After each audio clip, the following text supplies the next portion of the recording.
출애굽기 25장 21절에서 22절 두 절을 우리 같이 읽겠습니다.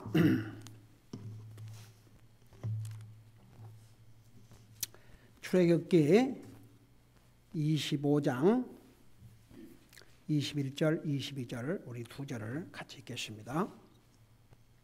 같이 읽습니다. 시작. 너는 궁율의 자리를 궤 위에 두고 내가 내게 증언을 궤 속에 넣을지니라. 거기서 내가 너와 만나고 궁율의 자리 위 곧 증언 궤 위에 있는 두 그룹 사이에서 너와 대화하되 내가 이스라엘 자손을 위해 내게 명령으로 줄 모든 것에 관하여 대화하리라. 아멘. 기도하겠습니다. 사랑의 아버지 하나님, 이 시간에는 주님의 존귀하신 말씀을 듣고자 원합니다. 말씀을 전할 이 종을 주의 성령님께서 도구로 사용해 주셔서 주님의 백성들이 알아야 되고 들어야 될 메시지를 빠짐없이 그리고 방해받지 않고 증거할 수 있도록 저를 도와주시옵소서.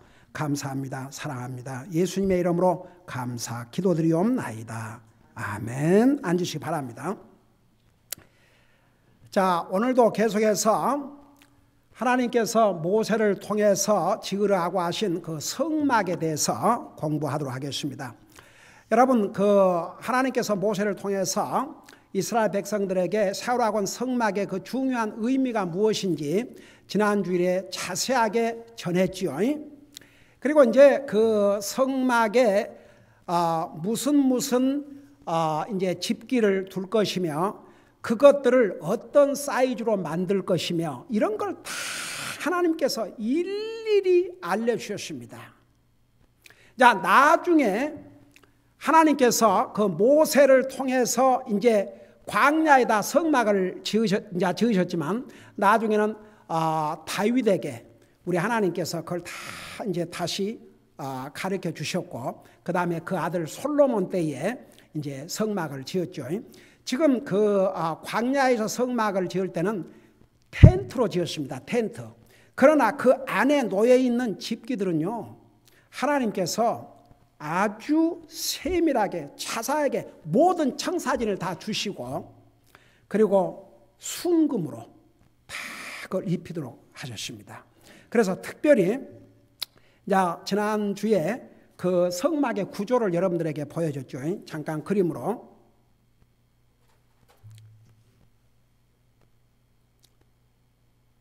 자, 여러분 보세요. 이게 이제 구약 시대 때에 그 성경에 가면 이런 모형이 옳시다. 다 이제 텐트 생활하니까 이스라엘 백성들이 전부 다 이게 텐트. 그러니까 40년 동안을 이스라엘 백성들이 텐트 생활을 했습니다. 그리고 이제 그 가운데에 이렇게 텐트로 주님의 성막을 세우겠는데 들어가는 입구에 놋재단이 있고 거기서 이제 그 번제 헌물을 드리고 그랬죠. 그 다음에 이제 커튼 그게 이제 성소인데 지성소에 이제 지성소는 그 성소 안에가 있어요. 이게 전부 다 성막이고 그 다음에 저 텐트가 쳐져 있는 것처럼 되어 있는 거가 이제 성소고 그 안에 들어가면 지성소인데 바로 또 그 앞에 보면 이 물두멍이 있어요. 그래서 제사장들이 하나님의 그 사역을 행하기 전에 먼저 손과 발을 씻었습니다. 다른 것을 하나. 이제 이런 똑같은 내용인데 이런 모형, 그러니까 성경에서 주신 그 그림을 이렇게 이제 그려본 것입니다. 그 다음에 다시 이제 안에 따로 이렇게 또 집 같은 게 있죠. 그걸 성소라 불렀습니다. 성소, 홀리 플레이스. 그 안에 들어가면 이제 여러 가지 또 집기가 놓여 있는데 그걸 이제 여러분 보시기 바랍니다. 그래서 이제 저 안에 부분 성소인데 그 성소에 들어가면 오른편으로 그 보여주는 빵을 두는 상이 있고 그 다음에 왼편에 등잔대가 있고 그 다음에 이제 휘장이 있어요. 휘장 바로 직전에 향 제단이 있고 그리고 휘장 안에 들어가면 거기를 가리켜서 지성소라고 그러는데 거룩한 장소 중에서도 가장 거룩한 장소입니다. 왜 이 가장 거룩한 장소라냐면 바로 거기에 하나님께서 모세를 통해서 주신 십계명 두 돌판이 들어 있습니다. 그리고 그 위에 여기 방금 나오지요. 방금 우리가 읽었던 그 자리에 보면 궁율의 자리, mercy seat, 그 궁율의 자리가 있는데 그 궁율의 자리에 하나님께서 임하셔서 모세와 대화를 나누었습니다. 이게 바로 이제 법궤가 들어있는 법궤입니다. 법궤. 그러니까 십계명이 들어있는 상자 올시다. 이제 그 성경에 보면 전부 금으로 이렇게 입히라 그랬어요. 그것도 순금으로. 그럼 이제 그 후에 그 체루빔, 그러니까 천사를 체루빔, 우리 한국말 성경에는 구룹이라 그랬던가 이렇게 거기에 밑에 mercy seat, 저게 궁율의 자리인데 보세요. 자비라는 의미가 뭐라고 그랬어요?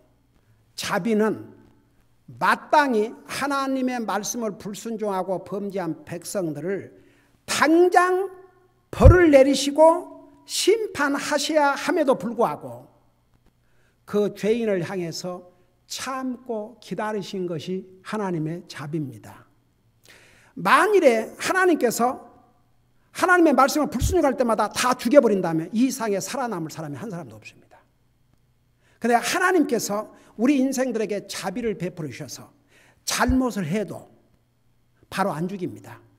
여러분 이 세상에는 보세요. 하나님 믿지 않고 하나님 욕하고 하나님을 왜 믿어야 되냐고. 아이고야. 세상에 이번에 빌리 그레함 목사님이 세상을 떠나시는데 정말 온 세계가 애도하고 이런 마당인데 어느 리버럴 그 정말 쓰레기 같은 인생이 뭐라는 줄 아십니까? 그 쓰레기 같은 잡지에다가 Have fun in the hell. 그 빌리 그레함 목사님을 향해서 지옥에서 즐기라.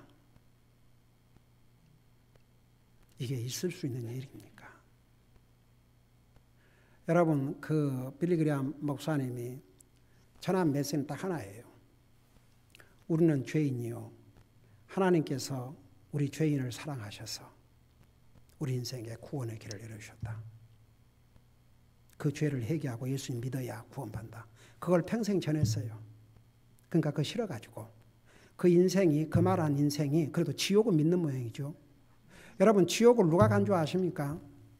지옥은 믿기는 해도 예수님 안 믿는 사람이 가는 곳이 지옥이에요.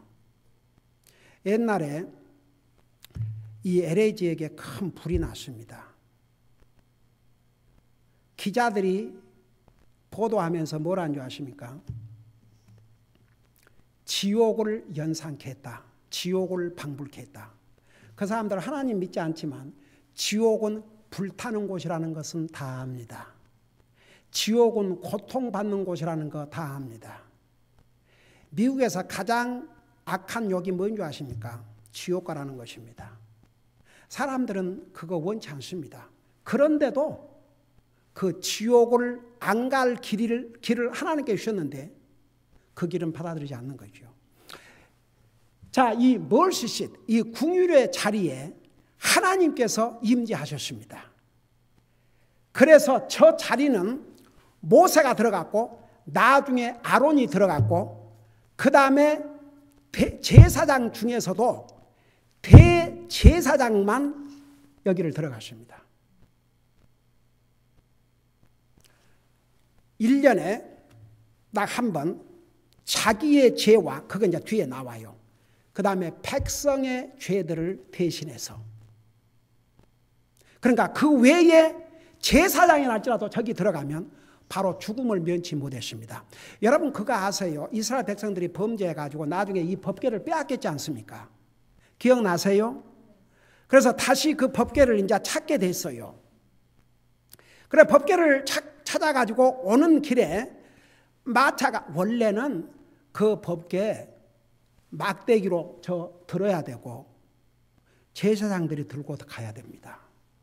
근데 이스라엘 백성들이 범죄하고 악을 행해가지고 다 맨날 전쟁 치르고 그러지 않습니까? 그 법궤도 빼앗기고 그러고 다시 찾아오는데 수레가 그 법궤가 담은 이제 그 마차를 수레가 끌고 오는데 흔들리니까 누가 그걸 붙잡았어요? 우시아가 붙잡았죠. 어떻게 됐어요? 바로 죽임을 당했습니다.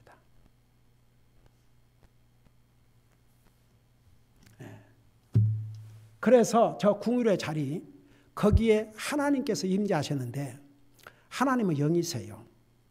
만일 거룩하신 하나님을 가리켜서 소멸하신 불이라고 그랬습니다. 사람이 그 하나님을 직접 보면 살 수 없습니다. 그래서 여러분 구약 시대 때는 하나님께서 어떤 모습으로 오셨냐면 천사가 보통 남자의 모습으로 오셨죠. 아브라함에게 얘기했던 그 세 천사 중에 한 분이 예수님이셨습니다. 하나님의 거룩한 모습. 그래서 이제 이때는 하나님께서 어떻게 임재하셨냐면 불이나 구름으로 저기를 임하셨어요. 저 궁율의 자리.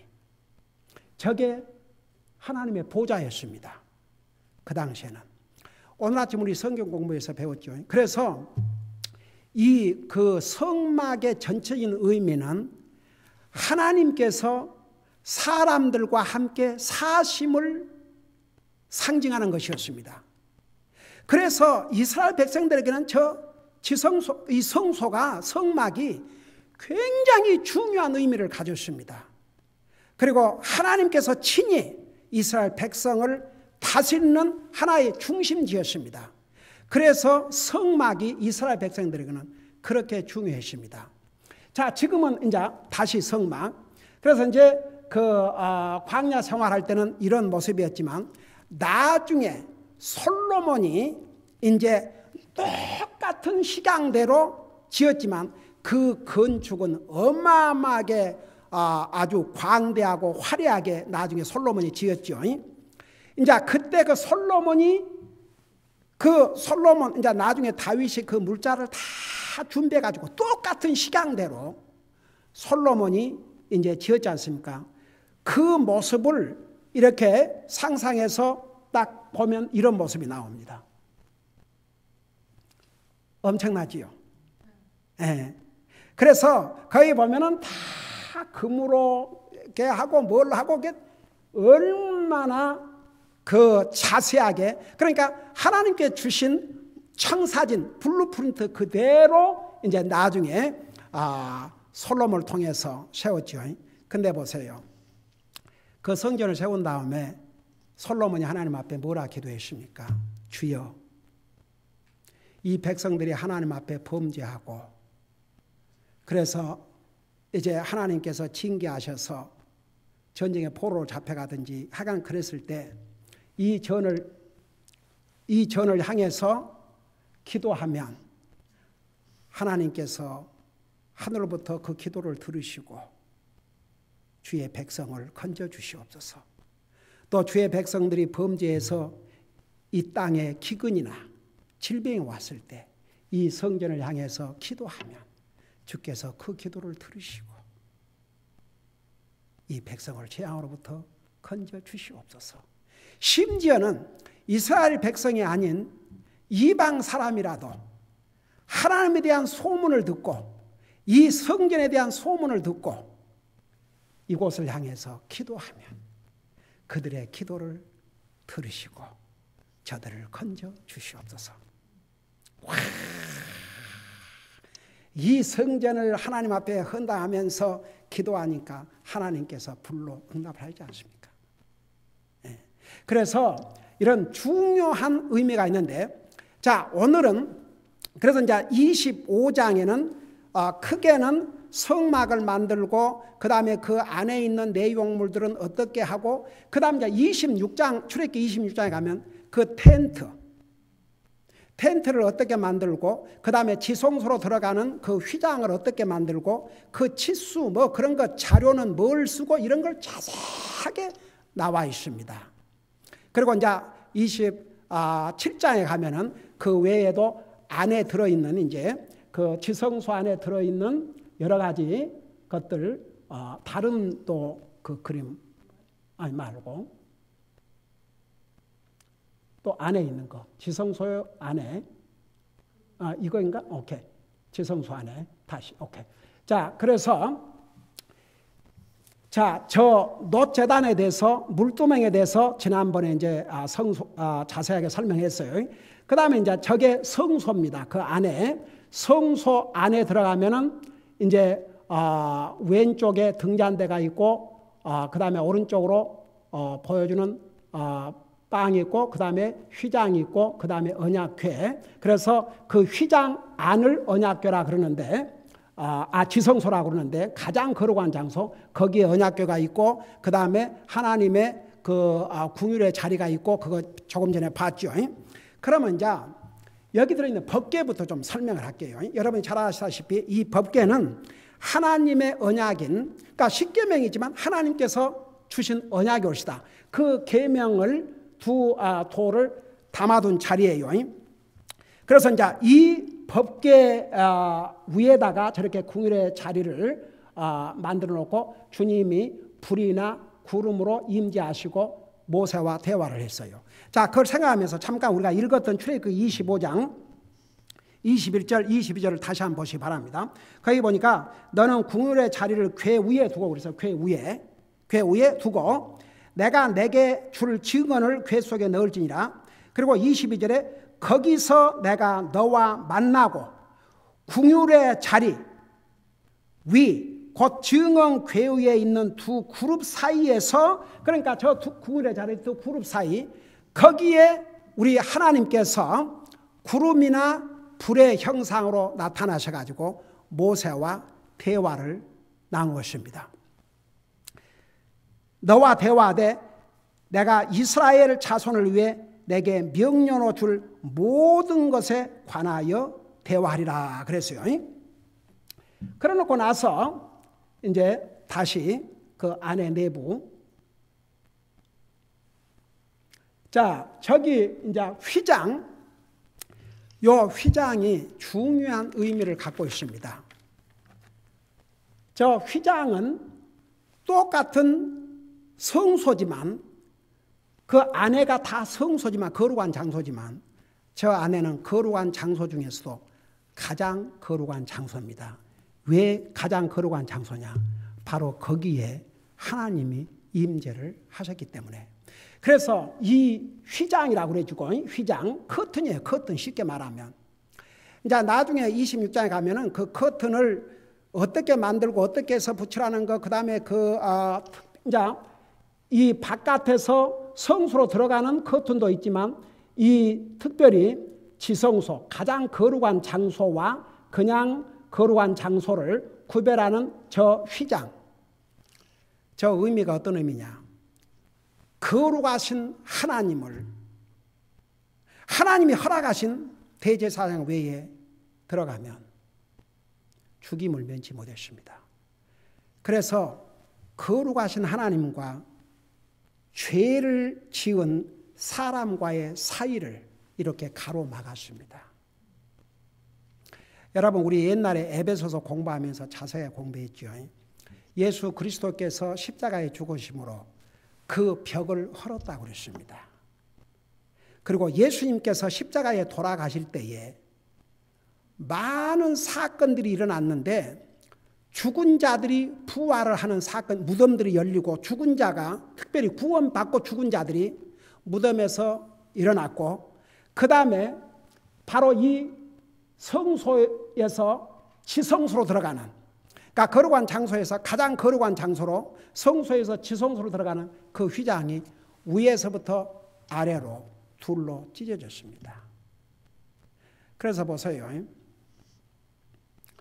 하나님과 거룩하신 하나님과 죄인인 사람과의 관계를 딱 가로막고 있는 이 장벽을 주님이 자기의 생명을 통해서 헐었습니다. 구약시대 때는 죄인이 감히 하나님 앞에 접근할 수 없었습니다. 제사장, 대제사장 통해서만. 근데 지금은 여러분 우리 이제 히브리서 공부하면서 2장 마지막 절에 왜 하나님이신 예수님께서 사람의 모습으로 육체로 오셔야 되느냐? 그 이유 중에 하나가 우리에게 자비를 베푸신 대제사장이 되시기 위하여 그렇게 기록하고 있습니다. 그래서 구약시대 때는 감히 죄인이 거룩하신 하나님의 면전에 간다는 게 그건 죽음을 당하는 거나 마찬가지였습니다. 그리고 보세요. 이제 지금은 우리 예수님께서 이 땅에 오셔서 나와 여러분의 죄값으로 자기 자신을 속죄의 제물로 드린 다음에는 누구든지 하나님 앞에 바로 갑니다. 그래서 지금은 궁율의 자리가 어디에 있는 줄 아십니까?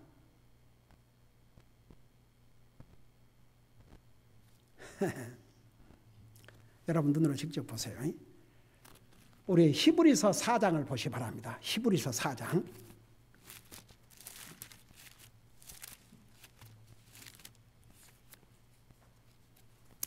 그때 당시에는 저 사람의 손으로 지은 저 장소에 하나님께서 임재하셨지만 지금은 아니에요. 자, 보세요. 히브리서 4장 12절을 보시 바랍니다.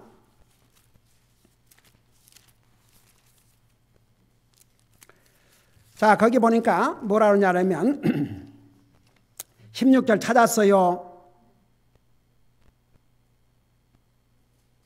그 앞에 보면 15절에 우리 예수님을 뭐라 하냐면 대제사장이라고 했어요. 우리에게 계신 대제사장은 우리의 연약함의 감정을 몸소 느끼지 못하시는 분이 아니요 모든 점에서 우리와 똑같이 시험을 받으시되 죄는 없으신 분이라. 그래놓고 16절 그러므로 우리가 긍휼을 얻고 필요한 때에 도우시는 은혜를 얻기 위하여 은혜의 왕자로 담대히 나갈 것이니라. 지금은 은혜의 왕자가 하늘나라에 있습니다. 하나님의 자비의 왕자가. 그러나 우리 속에 누구를 통해서 항상 계셔요? 성령님을 통해서. 그래서 지금은 무슨 사람인 대제사장을 통해서 하나님 앞에 가는 것이 아니고 우리 개개인이 다 직접 하나님 앞에 갈 수 있습니다. 그런 의미에서 베드로전서에 보면 우리 믿는 사람을 뭐라고 그랬어요? 거룩한 제사장이라고 그랬습니다. 여러분 잠깐 베드로전서를 보세요. 아주 이거 중요한 닥트린이 옳시다. 여러분 베드로전서 2장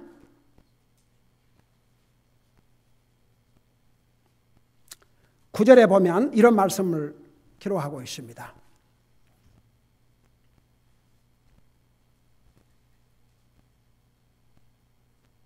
자, 내가 읽고 설명할게요. 보세요. 그러나 너희는 선정된 세대요 왕가의 제사장이요. 여기에 그러니까 구약시대 제사장의 역할이 뭐였습니까? 하나님과 사람과의 사이의 중재자 역할을 했습니다. 그러나 예수님께서 나와 여러분의 죄값으로 죽으시고 우리가 예수님을 통해서 구원받은 하나님의 자녀가 된 다음에는 더 이상 다른 사람 중재가 필요 없습니다. 바로 예수님이 우리의 중재자입니다. 여러분 잠깐 디모데전서 2장을 보세요. 디모데전서 2장. 자, 이것을 여러분께서 잘 이해하시고 그러면 왜 하나님께서 구약시대 때 성막을 지으시고 그게 왜 우리하고도 연관이 있는지를 여러분이 알게 될 것입니다. 자, 디모데전서 2장 4절 5절을 보세요. 거기 보면 그분은 모든 사람이 구원을 받고 진리를 아는 데 이르기를 원하시니라. 그 다음에 5절 보세요. 한 하나님이 계시고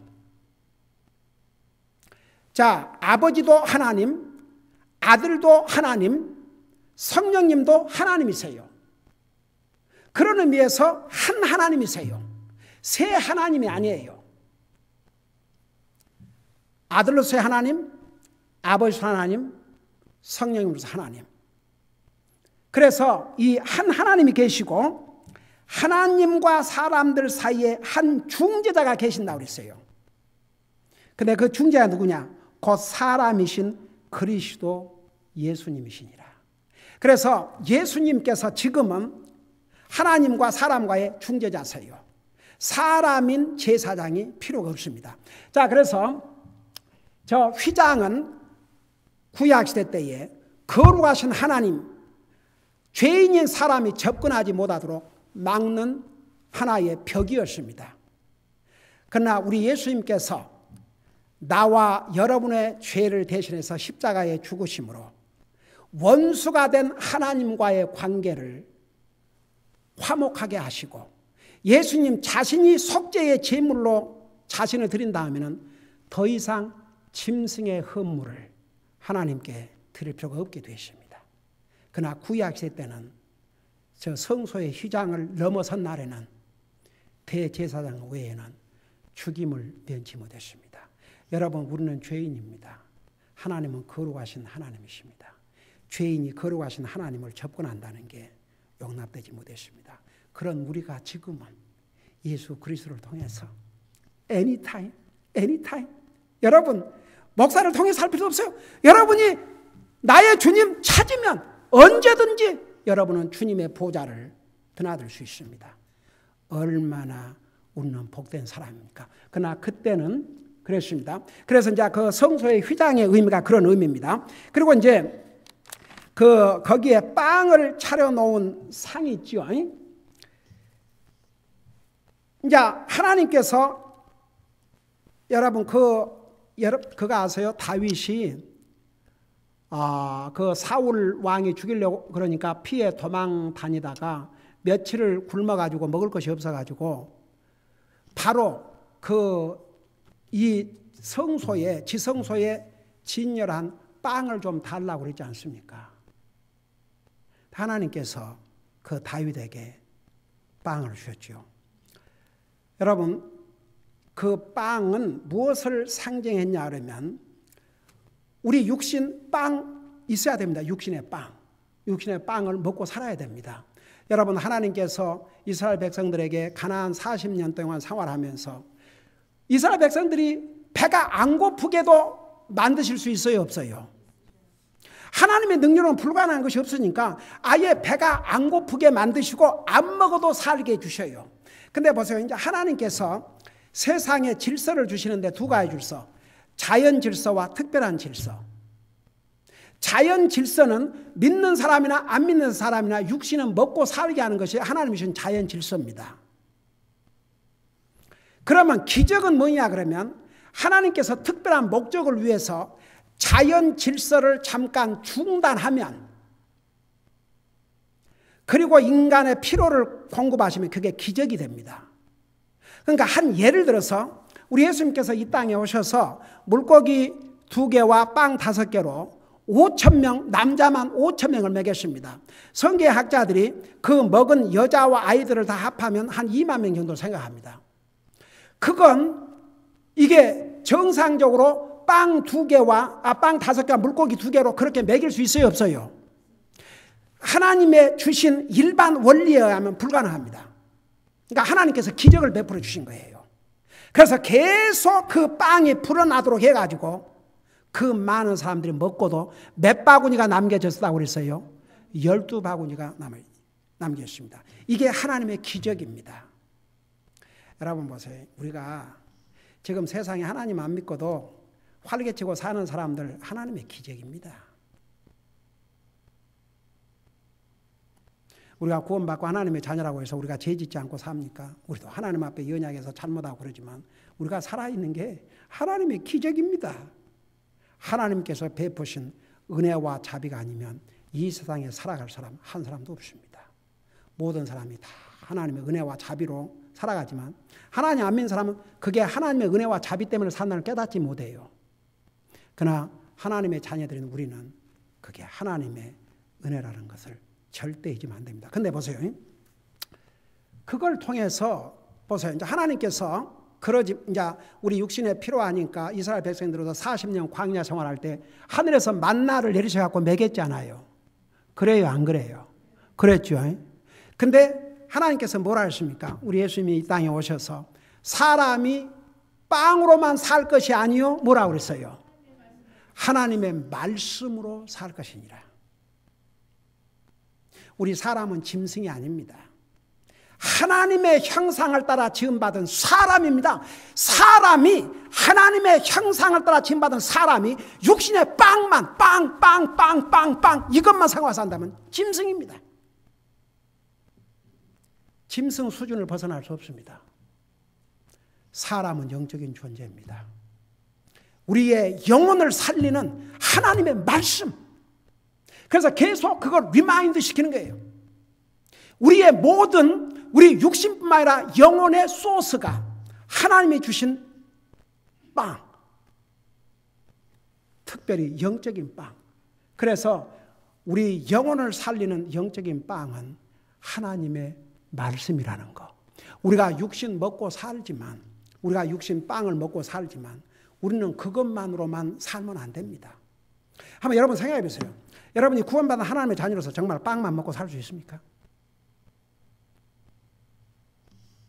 우리의 영혼은 하나님 말씀을 먹지 아니하면, 구원받은 하나님의 자녀라도요, 계속 하나님의 말씀으로 이렇게 먹임을 받고 먹고 도전받고 챌린지 받고 말씀으로 격려를 받고 힘을 얻고 그러지 아니하면 아무리 구원받은 하나님의 자녀라 할지라도 그 영혼이 시들어집니다.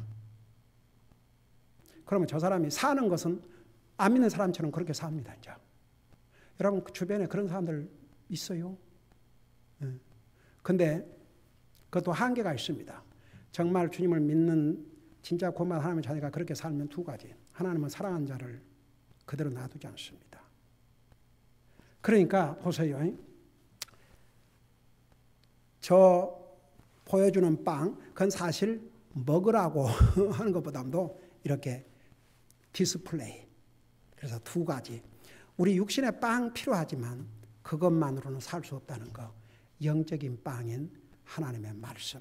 그래서 사실 우리 예수님께서 이 땅에 오셔서 사람이 육신의 빵으로만 살 것이 아니요 하나님의 말씀으로 산다고 그렇게 말씀하셨는데, 사실 예수님이 하신 이 말씀이 구약 성경에 이미 기록되어 있었어요? 안 기록되어 있었어요?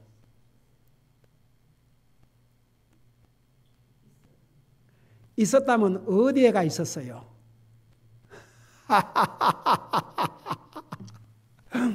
신명기에 나와요. 그 신명기 내용도 결국 누가 주셨어요? 우리 주님이 주신 거죠. 주님이 모세를 통해서 주신 것이죠. 그걸 예수님께서 이 땅에 오셔갖고 다시 확인해 주신 것입니다. 그래서 사람은 절대, 여러분 하나님 안 믿는 사람은 결국 육신의 빵 그것으로 살다가 이제 갑니다. 그리고 여러분 누가복음 16장에 보면 그 부자가 죽어갖고 지옥 가서도 결국은 육신. 그냥 육신 필요한 그거. 네. 여러분 우리 구원받은 하나님의 자녀들은 항상 영적인 것이 우리 우선순위가 돼야 됩니다. 여러분 그래서 우리 지난번에 빌립보서 공부했죠. 또 골로새서에도 위의 것. 그러니까 우리 육신 필요한 것을 포기하라 얘기 아닙니다. 아니 이 목사님들 안 먹고 어떻게 삽니까? 그러나 우선순위를 분명히 하라 이겁니다. 우선순위. 우리 예를 들어서 보세요. 우리 다 직장도 해야 되고 사업도 해야 되고 아이들 학교 공부해야 되고 다 해야 될 하지요. 그러니까 그걸 다 때려치우라는 얘기 아닙니다. 근데 우선순위만큼은 그거 분명히 하고 살라 이거죠.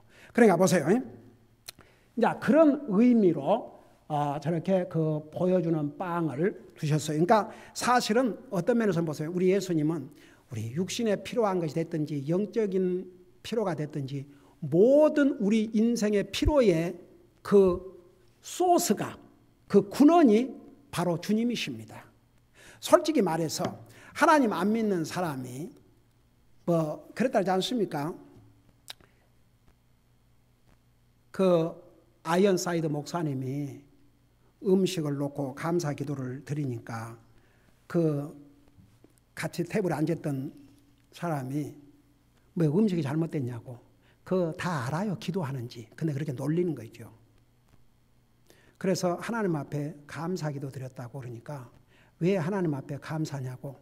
나는 내가 수고해서 내가 열심히 일해갖고 벌어서 먹고 사는데 감사할 사람이 있다면 나지 하나님이 아니라고. 그러니까 아이언사이드 목사님이 You are just like my dog. 꼭 당신은 내 집에 있는 개와 같구나. 개 아무리 줘도 감사하다 말 안 하거든요. 그러면서 보세요. 안 믿는 사람도 그들의 수고의 열매를 주지 아니하고, 여러분 보세요. 아무리 돈이 있다 할지라도 우리 돈 먹고 살아요, 양식 먹고 살아요. 근데 하나님께서 비를 주시지 아니하시고 햇볕을 주시지 아니하셔가지고 농부들이 농사를 못했다고 하십시다. 열매가 없다고 생각해 봐요. 우리 살 수 있어요, 없어요? 육신 살 수 없어요. 그러니까 하나님께서 다 그렇게 주시니까 그 한때 그 무슨 하가 이 날씨 때문에 뭐가 됐는지 채소 값이 막 치솟을 때가 있었잖아요. 그럼 모든 사람이 영향을 받지 않습니까? 그래도 하나님의 은혜와 자비로 아직은 하나님께서 정말 선인에게나 악인에게나 비를 주시고 햇빛을 주셔가지고 다 열매를 나게 해서 먹고 살죠. 아무리 돈 많은 사람이라 돈 먹고 살아요? 금덩이 먹고 살아요? 주식 먹고 살아요? 똑같이 아무리 부자도 나와 여러분이 먹는 빵 먹고 살아요. 하나님의 은혜가 아니면, 하나님의 자비가 아니면 살 사람이 없습니다. 그럼에도 불구하고 사람들은 자기 다 잘난 맛에 살고 있는 거죠. 얼마나 한심합니까? 그래서 여러분, 이 안에 있는 이 모든 집기가 다 하나님의 중요한 의미가 있습니다. 오늘 여기까지 하고 우리 다음 주일날은 이제 저기에 향재단은 무슨 의미를 갖고 있고 또 등잔대는 무슨 의미를 갖고 있는지 계속해서 공부하도록 하겠습니다. 이번 그 25장을 지금 하고 있지만 사실 25장, 26장, 27장을 다 커버하게 됩니다. 이거 마치면 기도하겠습니다. 사랑의 아버지 하나님, 은혜와 사랑을 감사드립니다. 우리 같은 죄인을 주님의 놀라우신 은혜와 자비로 구원해 주시고, 이렇게 정말 구약시대 때는 감히 죄인이 하나님 앞에 접근할 수 없었지만 지금은 예수 그리스도를 통해서 항상 우리만 원하면 언제든지 주님의 보좌를 드나들 수 있는 이런 특권을 주셨습니다. 웃는 거룩한 하나님의 백성인 거 잊지 말게 하여 주시옵시고, 오늘 주신 이 말씀 생각하면서 하나님 앞에 다시 한번 각오와 결단의 기도의 시간을 갖게 하여 주시옵소서. 예수님의 이름으로 간절히 기도드리옵나이다. 아멘. 그대로 눈 감으시고 우리 잠깐 이런 내용을 가지고 기도하시기 바랍니다. 하나님께서 나 같은 죄인을 구원하여 주셔서 하늘나라 갈 수 있는 길을 열어주시고, 하나님이신 성령님이 내 마음속에 와 계시고, 항상 나만 원하면 주님의 보좌를 내 마음껏 드나들 수 있는 이런 특권을 주신 것을 감사드립니다. 때로는 육신을 가지고 이 세상에 살기 때문에 육신에 먹는 거 이것이 앞설 때가 있지만, 정말 내 영혼이 사는 길은 내가 정말 육신의 빵만 가지고 살 수 없다는 거 다시 한번 생각하면서 내 생명의 양식은 항상 하나님 말씀 사랑하고 사모하고 그 말씀을 항상 먹고 사는, 그래서 내 영적인 삶이 항상 풍요한 삶을 살게 해 주시옵소서. 이런 제목으로 우리 하나님 앞에 같이 잠깐 기도하는 시간을 갖겠습니다. 기도하시겠습니다.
사랑의 아버지 하나님, 우리를 구원하시고 우리 주님을 예배하고 섬길 수 있게 하시고 주님의 존귀하신 말씀을 듣게 해주셔서 감사드립니다.